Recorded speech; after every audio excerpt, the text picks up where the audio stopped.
The moment you think money makes you smarter is the moment you stop learning anything new. The voice of Jonathan Pierce cut through the quiet luxury of the Manhattan restaurant as he leaned back in his chair, watching the waitress approach his table with calm, steady steps. Crystal chandeliers reflected off polished glass and marble surfaces, surrounding elite investors who had come to hear deals, not debates with staff. Emily Carter, a 26-year-old waitress with a white uniform neatly pressed and a calm expression that rarely betrayed emotion, stopped beside his table with her notepad ready. She had learned to move through rooms like this without drawing attention, serving people who spoke in numbers she had only overheard but never been invited to join. Jonathan Pierce, a 38-year-old billionaire hedge fund CEO known for dismantling companies before breakfast, glanced at her as if she were part of the background noise he usually ignored. Tonight, however, something had shifted. With a faint smirk, he placed his glass down and said in front of everyone, "Let's make this interesting. If you were given $1 million right now, where would you invest it?" A few investors exchanged amused looks, expecting the waitress to freeze, stumble, or laugh it off. Emily did none of those things. She simply lowered her eyes to the table for a brief moment, as if listening to something no one else could hear, then began speaking with a quiet confidence that immediately changed the atmosphere. She broke down market exposure, sector timing, liquidity cycles, and risk distribution with a clarity that felt more like a lecture from an investment strategist than a casual response from a server. The room slowly went silent, one conversation at a time fading until even the clinking of glasses felt distant. Jonathan's expression shifted almost imperceptibly, the smirk disappearing as she continued without hesitation, explaining how capital flows were shifting across emerging markets and why traditional portfolios were becoming increasingly fragile under current economic pressure. He leaned forward slightly, studying her as if recalculating who was sitting in front of him. This was not luck and it was not memorization. It was structured understanding. When she finished, there was a pause so long it felt intentional. Jonathan finally spoke again, his voice lower now, sharper, less amused. "Where did you learn to think like that?" Emily met his gaze briefly, then replied calmly, "Not in places where people expect someone like me to be listened to."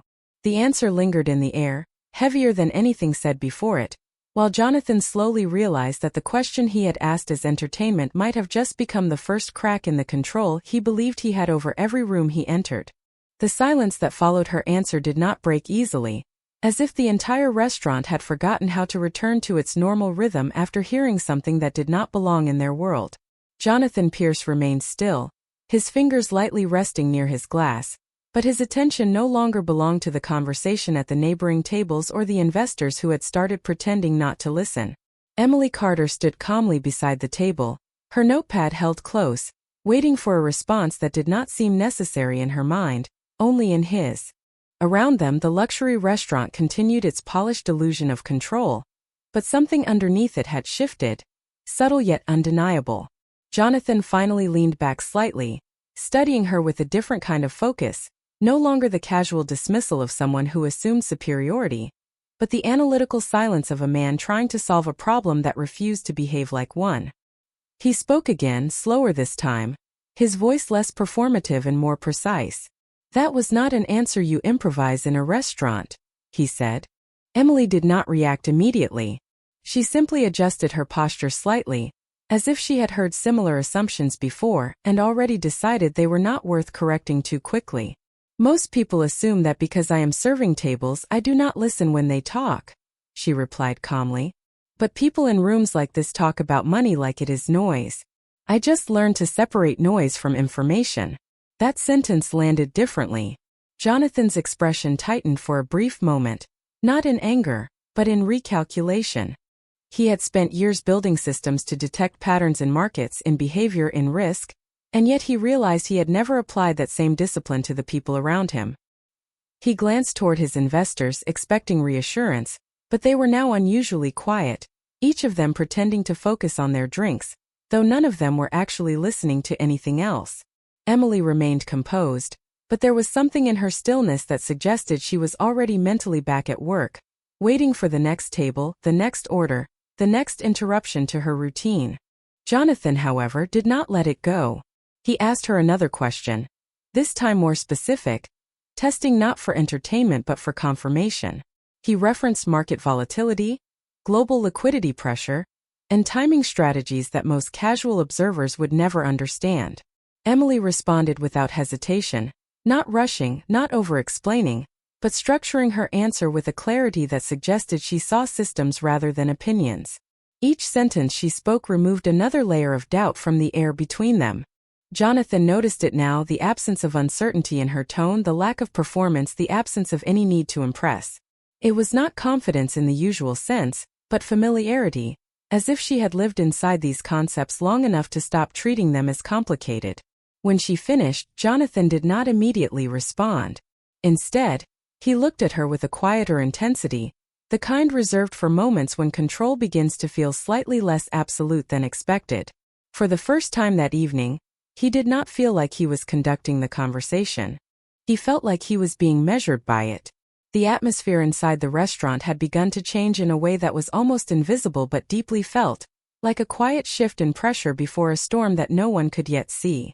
Jonathan Pierce sat still, but his attention was no longer divided among conversations, investors, or the faint background music that usually filled spaces like this. Everything had narrowed toward the presence of Emily Carter, the waitress standing a few steps away as she moved between tables with calm precision. Emily continued her work as if nothing unusual had happened, carrying herself with the same quiet discipline she always used during peak dinner hours, yet she could feel the difference in the room without needing to look directly at anyone.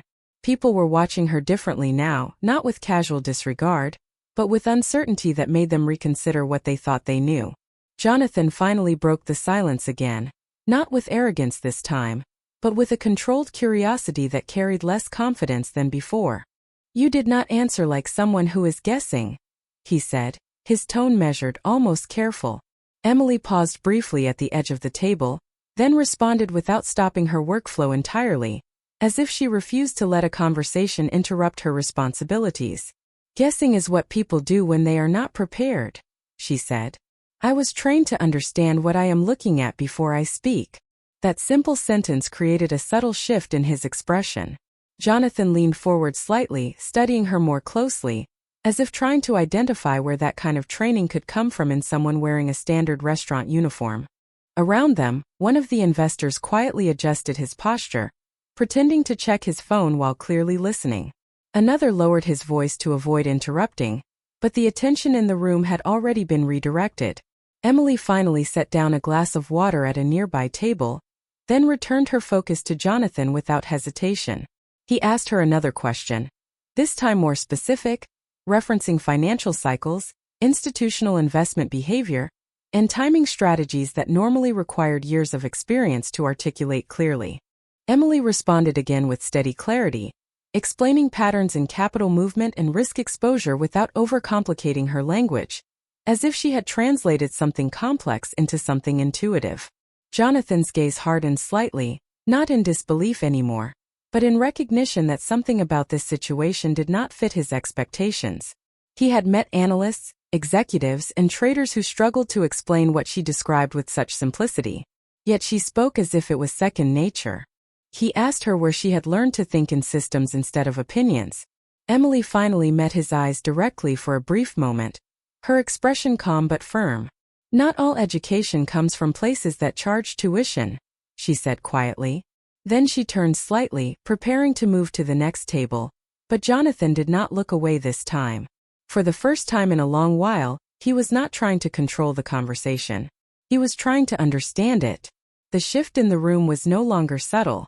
It had become something undeniable, like gravity changing direction in real time.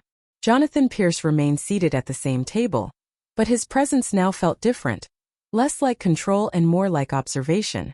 The investors around him had stopped their quiet side conversations entirely, their attention repeatedly drifting back to Emily Carter, who continued moving between tables with calm discipline, as if nothing about the last exchange had altered her routine. Yet everything had changed. Jonathan watched her return from delivering an order, his gaze sharper now, less dismissive and more analytical. He had built his career on identifying anomalies in systems, and Emily Carter was rapidly becoming the most difficult anomaly he had encountered in years.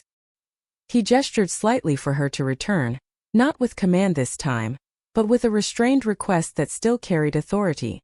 When she approached, he did not immediately speak. Instead, he studied her face for a moment longer than necessary, as if searching for inconsistencies between appearance and capability. Emily stood still, waiting, her posture unchanged, her expression steady, unaffected by the attention of the entire table. Finally, Jonathan spoke again, but his tone had shifted. It was no longer about testing for entertainment. It was about confirmation. "You answered earlier as if you were not thinking in theory," he said. "You were thinking in structure. Real structure." Emily responded without hesitation, her voice calm but precise. "Most people only see surface-level numbers. That is why their conclusions fail under pressure." Jonathan's eyes narrowed slightly, not in disagreement, but in deeper curiosity. Around them, one of the investors leaned slightly forward, unable to hide his interest anymore, while another quietly set his glass down, fully focused on the exchange. Jonathan then asked a different kind of question, more technical, more layered, referencing market instability, hedge positioning behavior, and liquidity movement across international markets during uncertainty. It was the kind of question designed to expose guessing, hesitation, or superficial understanding. Emily did not hesitate. She did not look away. She responded with structured reasoning, breaking down financial behavior into patterns of institutional reaction, risk redistribution, and timing strategies that reflected experience far beyond her position in the restaurant. Her explanation was not loud, not emotional, not performative. It was controlled and clear, like something learned through necessity rather than privilege. As she spoke, Jonathan's expression shifted again, this time more visibly. The confidence he had entered the evening with had not disappeared, but it had been interrupted. For the first time, he was not simply evaluating her answer. He was evaluating the possibility that he had been wrong about the category she belonged to entirely. When she finished, the silence that followed was heavier than before. Jonathan leaned back slightly, his hand resting near the edge of the table, his mind no longer focused on proving anything. He finally said, quieter than before, "That level of understanding is not something you accidentally develop." Emily met his gaze briefly, then replied with calm certainty, "It is not accidental. It is earned." And in that moment, Jonathan realized the conversation had stopped being about stock advice entirely. The silence inside the restaurant had deepened into something almost physical, as if the air itself had become heavier with every unanswered assumption that had been broken. Jonathan Pierce remained seated, but his posture had subtly changed, no longer leaning back in dominance but sitting slightly forward, as though the conversation now required his full attention instead of his control. Emily Carter moved between tables with the same steady rhythm as before, yet the environment around her no longer treated her as invisible. Every investor in the room was now aware of her presence, not because she demanded attention, but because she had earned it without trying. Jonathan's eyes followed her briefly as she returned from delivering an order. Then he spoke again, but this time his voice carried a different intention, less like a test and more like a search for understanding. "You did not hesitate once," he said.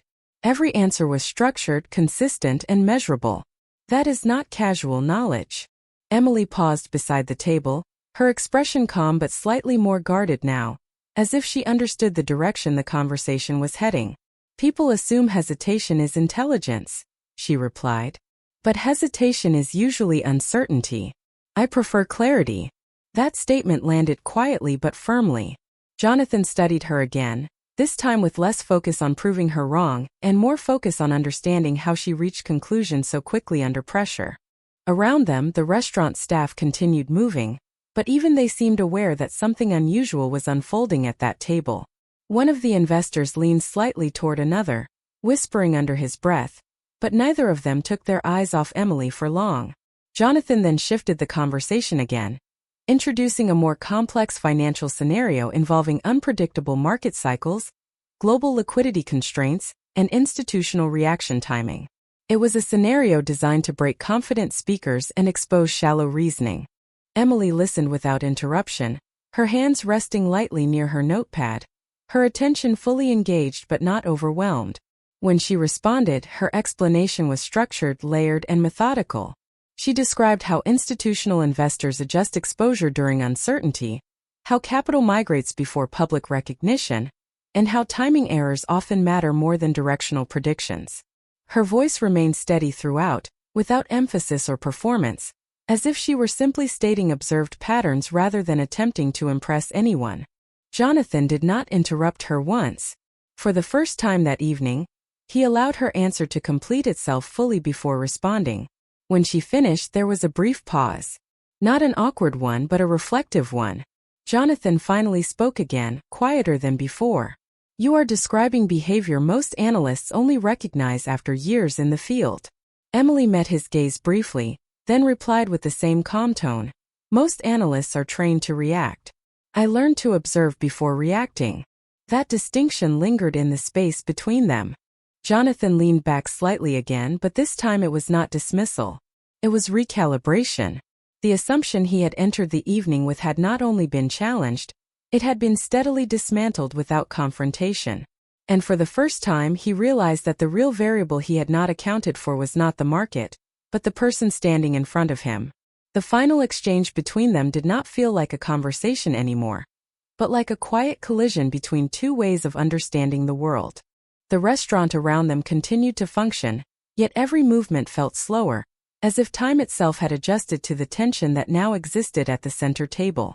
Jonathan Pierce remained seated, but his expression had lost the last traces of performance. There was no arrogance left in his gaze, only sustained focus, the kind that appeared when assumptions had already been broken and only truth remained to be examined.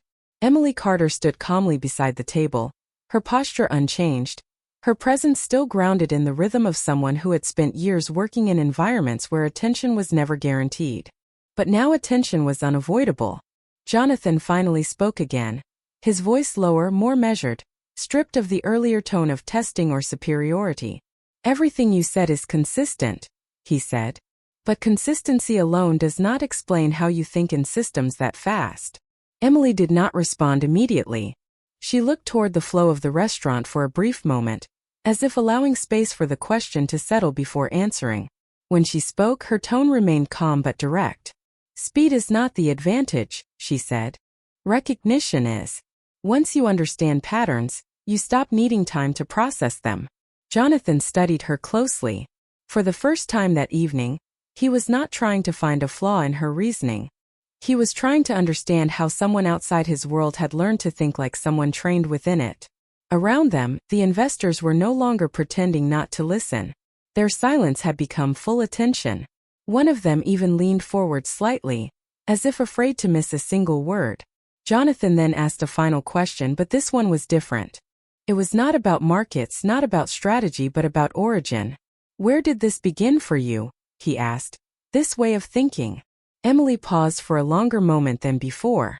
When she answered, her voice did not change in volume, but it carried a subtle weight that shifted the atmosphere again. "It began when I realized that most systems only look complicated to people who have never been forced to understand them quickly." The words were simple, but they landed with clarity that could not be ignored. Jonathan did not respond immediately. He looked at her as if recalibrating not just his opinion, but the entire framework he used to evaluate people. For the first time, the imbalance in the room was no longer defined by wealth or status, but by understanding. Emily then gently adjusted her position, preparing to move away as her shift continued, but Jonathan did not stop her. Instead, he remained still, watching as she returned to her work, blending back into the environment that had once made her invisible. Only now, she was not invisible anymore. And as she walked away, Jonathan Pierce realized that nothing about the rest of his evening would return to the way it had started. The return to normal service inside the restaurant did not happen in the way anyone expected. There was no clear moment where the tension disappeared, only a gradual shift where everything began to feel slightly different from before. Jonathan Pierce remained at the same table, but his attention was no longer on numbers, investors, or the subtle performance of control he usually maintained in public spaces. Instead, his focus kept drifting toward Emily Carter as she moved through the restaurant again, resuming her work with the same calm precision she had shown before, as if the conversation that had just taken place had not changed anything about her routine. But for Jonathan, everything had changed. He watched her briefly from a distance, noticing how she interacted with other staff, How she maintained efficiency without drawing attention. How she seemed completely unaffected by the shift in perception happening around her. It was that lack of reaction that unsettled him the most. Most people in her position would either try to capitalize on attention or withdraw from it. Emily did neither. She simply continued working. One of the investors finally broke the silence at the table, speaking in a low voice to Jonathan, as if unsure whether the conversation should continue at all. "She is not what we expected," he said carefully. Jonathan did not respond immediately. He kept his eyes on Emily for another moment before speaking. "No," he said quietly. "She is not." There was a pause after that, heavier than the words themselves. Jonathan leaned slightly forward again. His posture no longer relaxed but focused, as if trying to solve a problem that had no clear structure. He began to review everything she had said, not as individual answers but as a system. Each response had been consistent, precise, and interconnected, forming a pattern that did not resemble improvisation. It resembled understanding built over time. Meanwhile, Emily finished serving a nearby table and returned toward the service station, unaware or possibly unconcerned that she had become the center of analysis for every powerful person in the room. Jonathan finally made a decision. He stood up slowly, adjusting his jacket, and for the first time that evening, he approached her without expectation or performance. When she noticed him, she paused naturally, waiting for instruction as part of her work. But Jonathan did not give a command. Instead, he spoke in a tone that was noticeably different from before. "I need to understand something," he said. Emily met his gaze briefly but did not interrupt. Jonathan continued. "People spend years trying to reach the level of thinking you demonstrated in less than an hour. That does not happen by accident."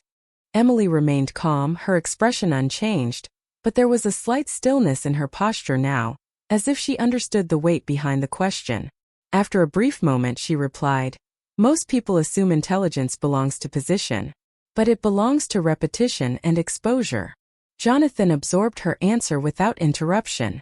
Around them the restaurant continued to operate, but the space between them felt isolated, as if the rest of the room had faded into background noise. Jonathan looked at her for a longer moment than before, not as a test but as recognition. For the first time he was not evaluating her potential. He was acknowledging her reality, and that realization did not bring resolution. It created a question he had not yet learned how to answer. The question that Jonathan Pierce had not yet been able to answer lingered in his mind longer than he expected, following him even as the restaurant slowly returned to its normal rhythm of service and conversation. He stood near the edge of the dining floor, no longer surrounded by the comfort of control that usually defined his presence in any room. Instead, he found himself observing rather than directing, and that alone felt unfamiliar. Emily Carter had already returned to her duties, moving from table to table with the same quiet efficiency, but now every step she took seemed more significant in his perception, as if he could no longer separate her actions from the intelligence he had witnessed moments earlier. Jonathan finally approached her again, not as a test, not as a performance, but as someone trying to understand a contradiction that refused to resolve itself. When she paused to acknowledge him, he did not immediately speak. He studied her briefly, noticing again the absence of hesitation in her posture, the steady focus that did not shift under pressure, the calm that did not seek validation from the attention now surrounding her. When he finally spoke, his voice was lower than before, stripped of its earlier sharpness. "I have met analysts who have studied markets for a decade, and still cannot articulate what you explained in minutes," he said. Emily did not respond immediately, continuing to hold her professional composure, waiting for the rest of his question. Jonathan continued, his tone now more precise, less confrontational. "That level of clarity is not something you develop casually. It requires exposure, structure, and access." For the first time, Emily paused slightly longer before answering. The pause was not hesitation but consideration, as if deciding how much of her history was necessary to explain what he was really asking. Around them, the restaurant staff continued moving, but the space between them felt increasingly isolated from the rest of the environment. When she finally spoke, her voice remained steady, but there was a subtle shift in tone, less instructional and more personal. "Access is not always given," she said. Sometimes it is lost. Jonathan observed her closely, noticing that her words were not defensive but factual. He recognized patterns like that in financial reports, in market behavior, in systems that had been disrupted and rebuilt. But he had rarely encountered it in people speaking about themselves. He asked another question, quieter now, almost careful. Did you study finance formally? Emily held his gaze for a moment before answering. I did, she said simply. That single confirmation changed the weight of the conversation again. Jonathan's expression shifted slightly, not in surprise, but in recognition that part of the unknown had just become slightly more defined. Emily continued, her tone still controlled. I was on a structured academic path once, but life does not always allow systems to continue uninterrupted. Jonathan did not interrupt. He allowed her to continue if she chose to, and after a brief pause she added, I did not stop because I lost ability. I stopped because priorities changed. That sentence settled heavily between them. Jonathan slowly absorbed the implication, realizing that what he had been evaluating as anomaly was actually disruption, not absence of capability. Around them, one of the investors watched quietly, no longer pretending disinterest. Jonathan finally spoke again, but this time his question was different in nature. If you had continued, where would you be now? Emily looked briefly toward the dining floor before responding. Probably not here, she said calmly. There was no bitterness in her voice, only certainty. Jonathan nodded slightly, as if acknowledging a conclusion he had just reached through inference rather than conversation. For a brief moment, neither of them spoke. The space between them was no longer defined by challenge or hierarchy, but by understanding that had not yet been fully processed. And as Emily prepared to move away again to continue her shift, Jonathan realized that the most important part of her story had not been what she knew, but what she had been forced to leave behind. The moment settled into a quiet stillness that felt different from anything that had come before it. Jonathan Pierce remained standing near the edge of the dining area, no longer anchored to the table where control had once felt effortless. The investors nearby had also fallen into a subdued silence, sensing that the dynamic in the room had permanently shifted, even if they could not fully explain how or why. Emily Carter stood a few steps away, maintaining her professional posture, waiting for the next task in her shift, as if the conversation that had changed the atmosphere of the entire evening was only a brief interruption in her responsibilities. Jonathan looked at her for a long moment without speaking. For the first time since the beginning of the evening, he was not analyzing her as a subject of curiosity or challenge, but as someone whose reality had not been accounted for in his assumptions. When he finally spoke, his voice carried none of the earlier testing tone. It was steady, direct, and unusually restrained.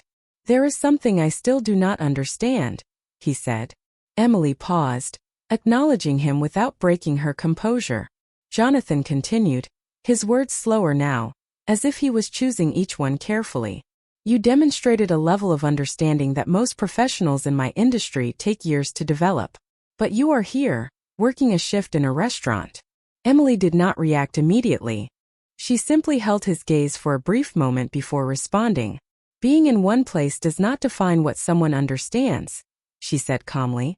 Circumstances define where they are, not what they are capable of. That answer did not feel like deflection, felt like clarity. Jonathan absorbed it without interruption, his expression shifting subtly as the implication settled.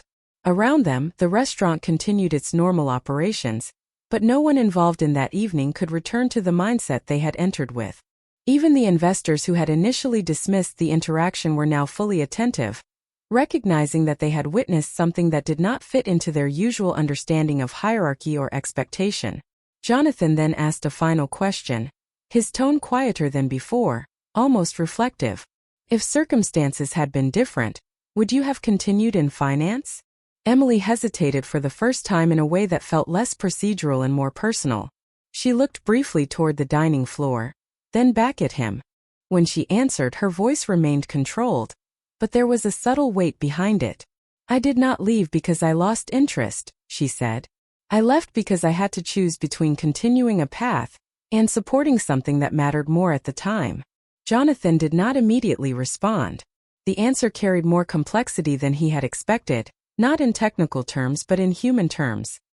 He began to understand that what he had been interpreting as an anomaly in ability was actually the result of a decision he had never had to make himself. The silence between them stretched, but it was no longer tense. It was reflective. Emily adjusted her position slightly, preparing to return to work, but Jonathan raised his hand gently, not to stop her, but to acknowledge what he had just realized. "You did not lose your capability," he said quietly. Emily met his gaze briefly and replied, "No. I just stopped using it in the way people expected." That final exchange did not resolve anything, but it changed the nature of everything that had come before it. Jonathan remained standing in silence as Emily returned to her work, moving once again through the restaurant with quiet efficiency. But now he no longer saw her as someone outside his world. He saw her as someone whose world had simply taken a different path. And for the first time that night, Jonathan Pierce understood that intelligence was not defined by where someone stood, but by what they had survived and chosen to continue carrying forward.